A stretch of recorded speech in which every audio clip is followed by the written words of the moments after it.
Fernando Paulsen y nuestros panelistas e invitados son una combinación clave por la 92.9 FM. La clave me escucha.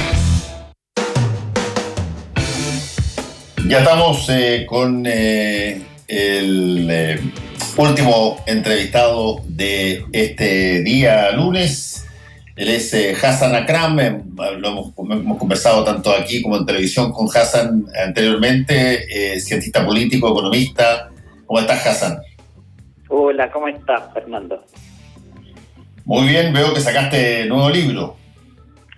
Sí, con todo esto que está pasando con el apruebo, está justamente la coyuntura, el tema del estallido que dio luz a este proceso constituyente.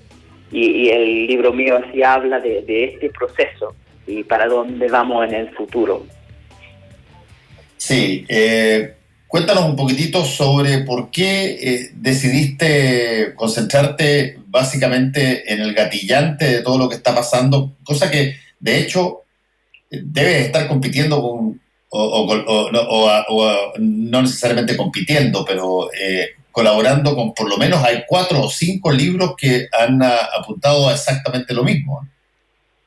Sí, es cierto, es un mercado bastante ocupado en ese sentido. Sin embargo, yo quería hacer un énfasis particular en el vínculo entre las demandas económicas y sociales y el proceso político. Los libros que andan dando vueltas son más bien o libros que hablan de forma periodística acerca de los eventos, que son muy importantes, sí, ¿cierto? La descripción de los movimientos sociales, cómo fue la experiencia vivida de esa movilización social. O son textos más bien sociológicos o antropológicos que examinan los movimientos sociales. Lo que yo estoy tratando de hacer es algo un poco distinto porque es desde la perspectiva de las políticas públicas. Es cómo la movilización social que tiene demandas, después tiene esas demandas canalizadas en un proceso institucional que genera cambios reales para las personas. Al final, la nueva Constitución no es un medio, no es un fin en sí mismo. Ninguna persona que salió a la calle a marchar durante el estallido quería una nueva constitución porque sí. De hecho, no fue una de las grandes demandas. Si uno ve las encuestas de las personas acerca de sus razones para movilizarse, las respuestas eran mucho más concretas. Primero, que querían mejores pensiones. 2, que querían mejores salarios. 3, que la salud era muy cara, que la educación era muy cara. Entonces eso, como economista, es fácil de leer, ¿no? Que los ingresos son bajos y los gastos son altos. Eso más bien es la demanda concreta, y eso se descantó en un proceso constituyente porque se entendió que para tener, por ejemplo, mejores pensiones y mejores salarios y una salud garantizada, y educación de calidad garantizada como derecho social, se tenía primero que cambiar la Constitución.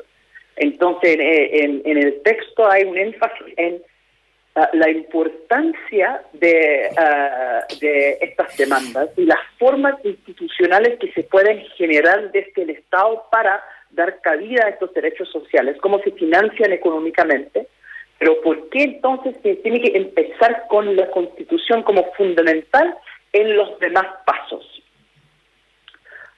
Sí, estamos conversando con Hassan Akram, cientista político y economista. Tú, Hassan, eres británico, hablas extraordinariamente bien castellano, te voy a decir, y comparas, me imagino, en el libro situaciones similares que han pasado en otros países. ¿Qué tanto es comparable lo que pasó en Chile con lo que eventualmente podemos ver con el estallido de los chalecos amarillos en Francia o los movimientos muy fuertes que se han dado en emigración en algunos barrios de Londres o lo mismo que está pasando en Estados Unidos en el conflicto racial? ¿Qué similitudes hay entre esto y qué diferencias hay con las otras cosas? Sí, yo empiezo con una comparación internacional, de hecho. que hace énfasis en las similitudes que tiene Chile con Estados Unidos y con el Reino Unido, porque son tres países que han pasado con procesos de lo que yo llamo el neoliberalismo profundo, ¿no? Con Pinochet en Chile, con Ronald Reagan en Estados Unidos y con Thatcher en Inglaterra, se logró una privatización de la economía y una mercantilización de los derechos sociales que es mucho más profundo que en otros países. Entonces, lo que une las expresiones de malestar, los alborotos que hemos visto en Inglaterra, que terminó con el Brexit, en el caso de Estados Unidos, con el movimiento afroamericano, el Black Lives Matter, lo que vemos es un malestar que tiene un vínculo fundamental con una situación de rezago económico de un porcentaje muy importante de la población. En Estados Unidos se ve desde los años 70 que los salarios reales están estancados. Después de la crisis financiera de 2007 y 2008, el Reino Unido fue el país que dio la reducción más grande en salarios en toda la OCDE, peor incluso que Grecia.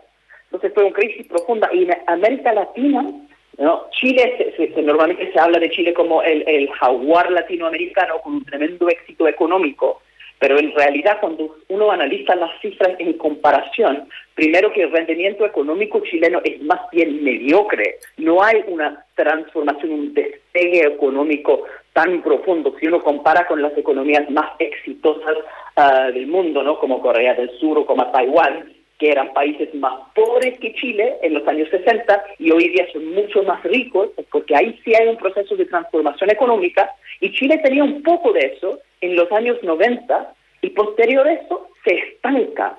Entonces se entiende que el malestar en Chile también tiene que ver con estos deseos económicos de poder tener acceso a bienes de consumo y también tener la vida más segura, que perder el trabajo, por ejemplo, no implica caer en la pobreza, perder la oportunidad de educar a los hijos en la universidad o perder la posibilidad de tener acceso a una calidad de seguro médico decente. Entonces, esos deseos económicos que en los años 90 se estaban cumpliendo y dejaron de cumplirse muy rápidamente después de una década de buen crecimiento económico, explica por qué tenemos entonces ese aumento, esa acumulación en malestar en la sociedad que termina finalmente con esas explosiones. Es cierto que hemos visto muchos estallidos, muchos movimientos sociales expresando su malestar vinculado con las redes sociales, vinculado con la polarización de la política, pero la característica especial, diría yo, de los movimientos en Inglaterra, en Estados Unidos y en Chile, es que esta característica de malestar ocurre cuando hay presidentes de derecha que ganan por descarte. Es interesante, ¿no?, que en Chile se elige Sebastián Piñera, que es el gran defensor del modelo económico neoliberal, y luego hay un proceso de estallido que va completamente en contra de eso. Y uno podría pensar entonces que hay algo incoherente en eso, pero en realidad, tanto como se ve con Piñera, con Trump y con Brexit, tenemos fenómenos donde la derecha gana por descarte. No es que Trump fue popular en Estados Unidos, sino que simplemente la gente dejó de votar por Hillary Clinton. Ella perdió la elección. No es que Piñera ganó la elección en Chile con una tremenda votación. Ganó con 27% de la población en edad de votar, que es la peor votación de todos los presidentes desde la transición democrática. Gana más bien porque su votación no baja tanto como baja la votación de la oposición. Y lo que vemos, la misma cosa con el Brexit, que es un descontento profundo con toda la clase política y con la centroizquierda también, efectivamente por haber hecho las mismas cosas que la centroderecha, eso de apoyar el modelo de privatización y mercantilización de los derechos sociales. Entonces lo que tenemos en común en estos casos es un movimiento muy politizado, pero en contra de la clase política. Entonces que se busca una transformación distinta, y eso es lo que estamos viendo, lo que abre con el proceso constituyente. Y es curioso, ¿no?, que de un proceso donde hay anarquistas, hay gente antisistema, incluso los que están lanzando molotov y lanzando piedras, pero lo que piden es un cambio en las leyes, un cambio en la institucionalidad.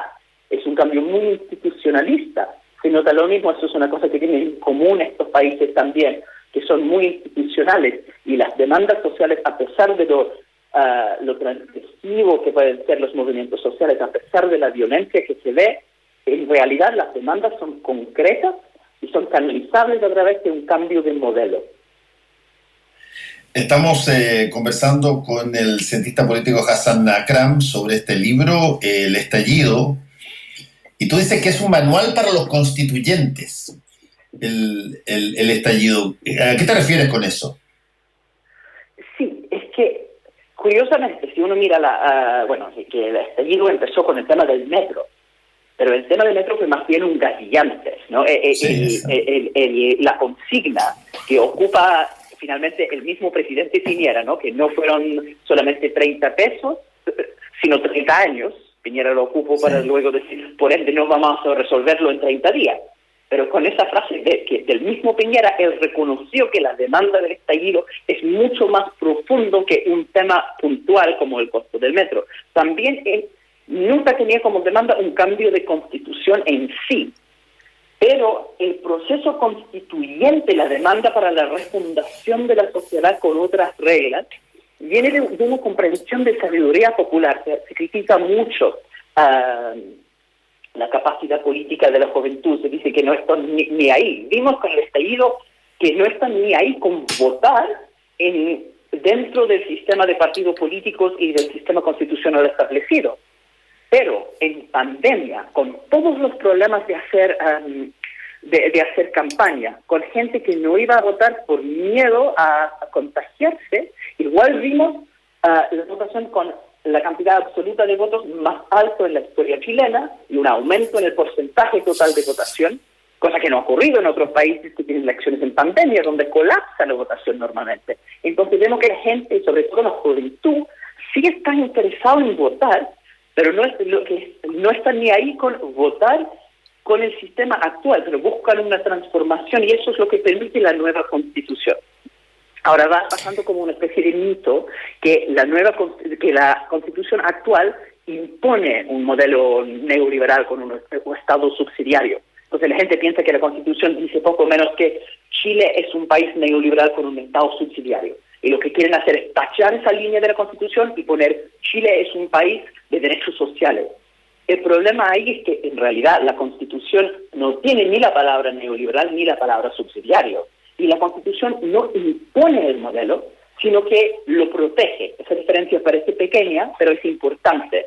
Porque lo que ocurrió durante la dictadura cívico-militar es que se hicieron muchas reformas, y después de esas reformas se hizo la Constitución como un candado, tanto como el TPP-11. Son cosas que cierran la puerta después. Entonces, puesto que la Constitución no impone algo, no vale la pena entonces cambiar la descripción país en la Constitución, porque si uno hace eso puede quedar como letra muerta, porque la Constitución no funciona imponiendo. Lo que hay que hacer es sacar los candados, hacer más democrático el proceso para hacer nuevas leyes. Y con desde ese punto de vista, Hassan, interesante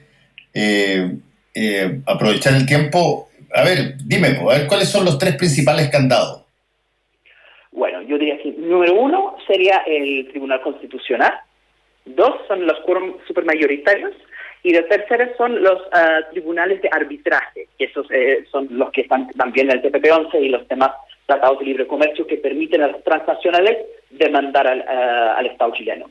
Entonces, en los términos súper concretos, si queremos subir las pensiones en Chile, si Chile hace una nueva ley que cambia el decreto ley 3500, que es la ley que establece las AFP, en este momento es una ley de quórum calificado, pero esto es una mayoría absoluta de los senadores y diputados en ejercicio. Es fácil de reunir esta mayoría, en teoría. El problema número 1 es que si uno hace eso, el Tribunal Constitucional podría declarar la nueva ley inconstitucional. Entonces hay que eliminar el Tribunal Constitucional como primera cosa. Y por supuesto con esto las leyes supermayoritarias que sube el quórum. La otra cosa es que al final lo que hace, mientras que el Tribunal Constitucional lo que hace es declarar inconstitucional una ley, y las AFP podrían entonces demandar exigiendo entonces que eso cambie. Si se elimina el Tribunal Constitucional, las AFP pueden demandar en tribunales internacionales diciendo que una nueva ley de AFP, eliminando las AFP, es una expropiación de su negocio y podrían pedir una indemnización tan enorme que haría imposible, inviable el cambio en el sistema previsional. Por ende, hay que hacer algo con esos tribunales, porque eso no es un mito, esto es algo que pasó en Bolivia. Bolivia trató de hacer una reforma de pensiones y recibieron una demanda de la AFP, de BVA, precisamente por una cosa que era bastante mínima, la creación de una AFP estatal, sacando las AFP de la administración de cuentas individuales.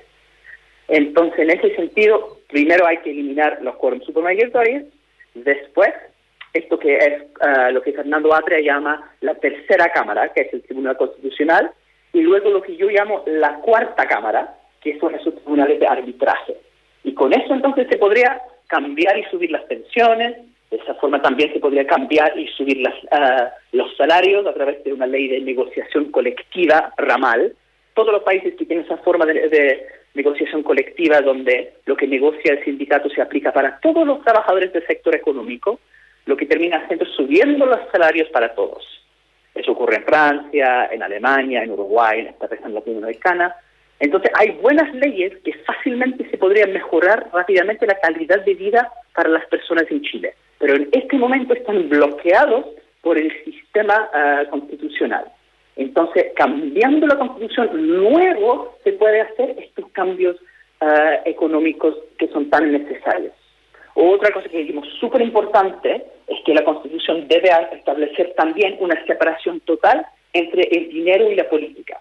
Eso no es tan típico de las constituciones, creo que solamente la Constitución peruana que tiene ese concepto, pero Chile es un país tan desigual, creo que según dependiendo de medida es o el país más desigual del mundo o entre los más desiguales del mundo, donde el 1% tiene un poder completamente desmedido que se justifica tener en la Constitución un punto especial limitando la influencia excesiva de los empresarios en la política. Y eso sería, por ejemplo, prohibiendo desde la Constitución las donaciones de personalidades jurídicas a la política, regulando las donaciones de las grandes fortunas a la política. Y de esa forma también ayuda a generar las mayorías para hacer leyes simples para cambiar el sistema económico en Chile. Yo haría mucho énfasis en este cambio así como en pasos. Primero constitucional, después político y finalmente económico. Se tiene que hacer en secuencia, si no genera complicaciones. Y en el ámbito por ejemplo, cosas que la gente probablemente conoce más y tiene más cercanía con aquello. Por ejemplo, con el sistema político chileno. Las facultades, por ejemplo, que hoy día tiene o cuenta un presidente o presidenta de la República versus cualquier otra alternativa de autoridad que haya, ¿siguen siendo, a tu juicio, válidas? ¿O también tú crees que no solamente se está pidiendo un cambio constitucional para medidas económicas, sino que también para medidas del sistema político? Yo diría que estamos viendo un cambio constitucional que va a ser un cambio del régimen político para luego cambiar lo económico. Entonces, sí, definitivamente los cambios en la Constitución no van a ser cambios económicos. No se puede poner en la Constitución todos tienen derecho a una pensión digna. No se puede poner, pero eso queda como letra muerta muchas veces, como actualmente la Constitución garantiza que todos los chilenos tenemos derecho de vivir en un medio ambiente libre de contaminación, pero eso en la práctica no se cumple. Entonces, poner cambios económicos en la Constitución no es tan importante, son muchas veces declaraciones simbólicas. Lo importante es el cambio político, haciendo el sistema político más participativo, que responde más a las preferencias de las ciudadanos, y eso es lo que permite el cambio económico posterior. Ahora, en términos políticos del régimen, además de todo eso de quitar todos los elementos que son enclaves autoritarios, que son bloqueos a la democracia, hay que cambiar el sistema presidencialista sin duda. Es interesante ver que Chile tiene un sistema político absolutamente excepcional. Imaginemos que tuviéramos en Chile un sistema parlamentario. En el sistema parlamentario, si el gobierno hace algo muy impopular, ¿ya?, el gobierno puede caerse, ¿ya? Si un gobierno gana una elección democrática, por supuesto debe tener la posibilidad de hacer cosas impopulares porque piensan que hay un costo a corto plazo, pero a largo plazo van a haber muchos beneficios. Pero estas cosas que son impopulares no pueden ser tan dolorosas para la población en general, porque eso entonces es en contra de los principios democráticos básicos. Entonces, con Piñera, con la cantidad de personas con daños oculares, con los muertos durante el estallido, sin duda, en un sistema parlamentario donde se saca al jefe de gobierno con una mayoría simple, ¿ya?, Piñera habría caído, ¿ya? Y eso tiende a ocurrir en todos los sistemas parlamentarios, que es muy fácil sacar al jefe de gobierno porque es solamente con una moción de censura que es mayoría simple. Eso tiene la ventaja de ser más, entre comillas, democrático, pero más inestable. Pero ¿qué ocurre con los sistemas presidencialistas? En los sistemas presidencialistas es muy difícil sacar el jefe de gobierno porque uno normalmente necesita algo como 2/3. 2/3 del Senado en el caso de Estados Unidos, que nunca ha sacado un presidente. Nixon renunció antes, que es el único caso, pero en general en Estados Unidos no se puede sacar un presidente. Sin embargo, si el presidente empieza a hacer cosas muy impopulares, hay otro tipo de límites. En el caso de Estados Unidos, que es el sistema presidencialista por excelencia, el Congreso bloquea las cosas. Por ejemplo, Piñera, cuando enfrentó el tema del COVID-19 y estaba una crisis profunda en el mercado laboral chileno, con cesantía, en la definición amplia, en 30%, con la mayoría de chilenos que todavía estaban trabajando, reportaban una caída en sus ingresos de aproximadamente 25% según encuestas de la Universidad Católica. Es una crisis total en el mercado laboral y Piñera responde con un ingreso familiar de emergencia de 80,000 pesos, que luego a regañadientes lo sube a 100,000 pesos, cuando la línea de pobreza es 170,000. Una respuesta completamente insuficiente que generó mucho dolor en la sociedad chilena, un rechazo a esa política tan mezquina. Si tuviéramos el sistema político de Estados Unidos, el Congreso podría haber cambiado completamente la respuesta frente al COVID de Piñera, porque tiene control del presupuesto. Pueden subir el monto gastado, puede aumentar los impuestos, puede cambiar partidas. Nada de eso es posible en Chile.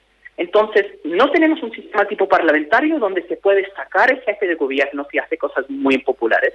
Tampoco tenemos un sistema presidencialista donde se puede cambiar sus presupuestos y su actuar sin cambiar la figura. No tenemos ninguno de los dos, no hay ningún control. Entonces, si un presidente gana una elección en Chile, no hay ningún límite a las cosas que puede hacer, a pesar de la impopularidad de esas cosas y el dolor que pueden causar.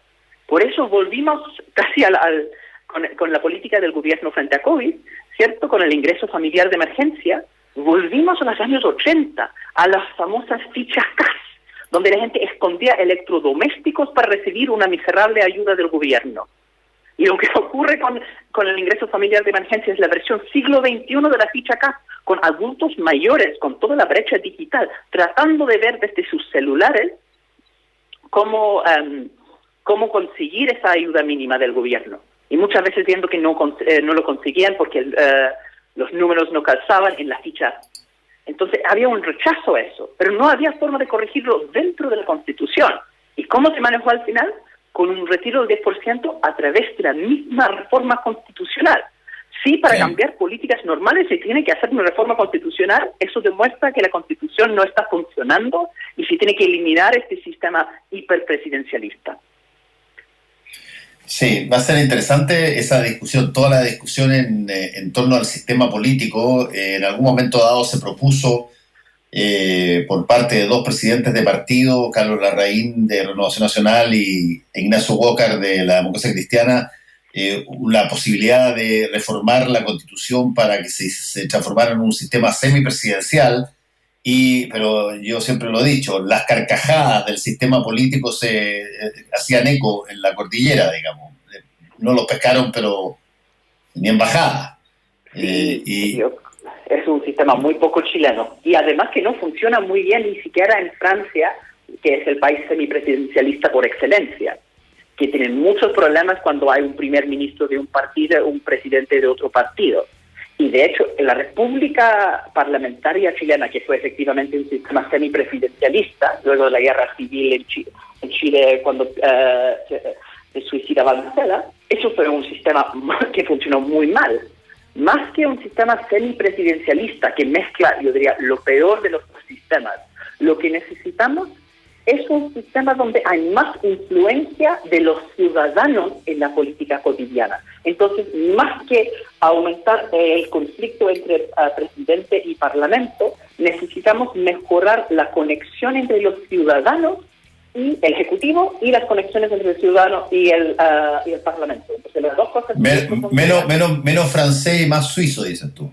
Exactamente. Plebiscitos locales, referéndum revocatorio para el presidente. Entonces, en caso que hace algo tan espantoso como estaba haciendo Piñera con el COVID, la gente misma puede, a través de una petición, conseguir suficientes firmas para tener un plebiscito para sacar al presidente. No debe ser tan fácil de hacerlo, porque generaría mucha inestabilidad, pero poder revocar al presidente con un umbral más o menos alto ayudaría mucho. Y en el caso del Parlamento, tener iniciativa popular de ley, donde una vez más, a través de las firmas de peticiones de los ciudadanos, se conversa, se debate en el Parlamento una ley que quiere la gente. Entonces, exactamente, más suizo que francés. Hassan Akram, cientista político, economista, autor de este libro El Estallido, muchas gracias por esta conversación aquí en Combinación Clave, que te vaya muy bien. Muchas gracias, Fernando, que esté bien. Y a todos ustedes, tengan un buen día, prepárense para mañana porque puede ser un día histórico para el planeta, salga uno o salga otro. Volvemos a encontrarnos. Chao, chao. Fueron 3 horas de información, realidad y debate junto a Fernando Paulsen y nuestros panelistas e invitados. Volvemos mañana con los temas que nos importan para seguir debatiendo y conversando. Combinación Clave. La clave me escucha.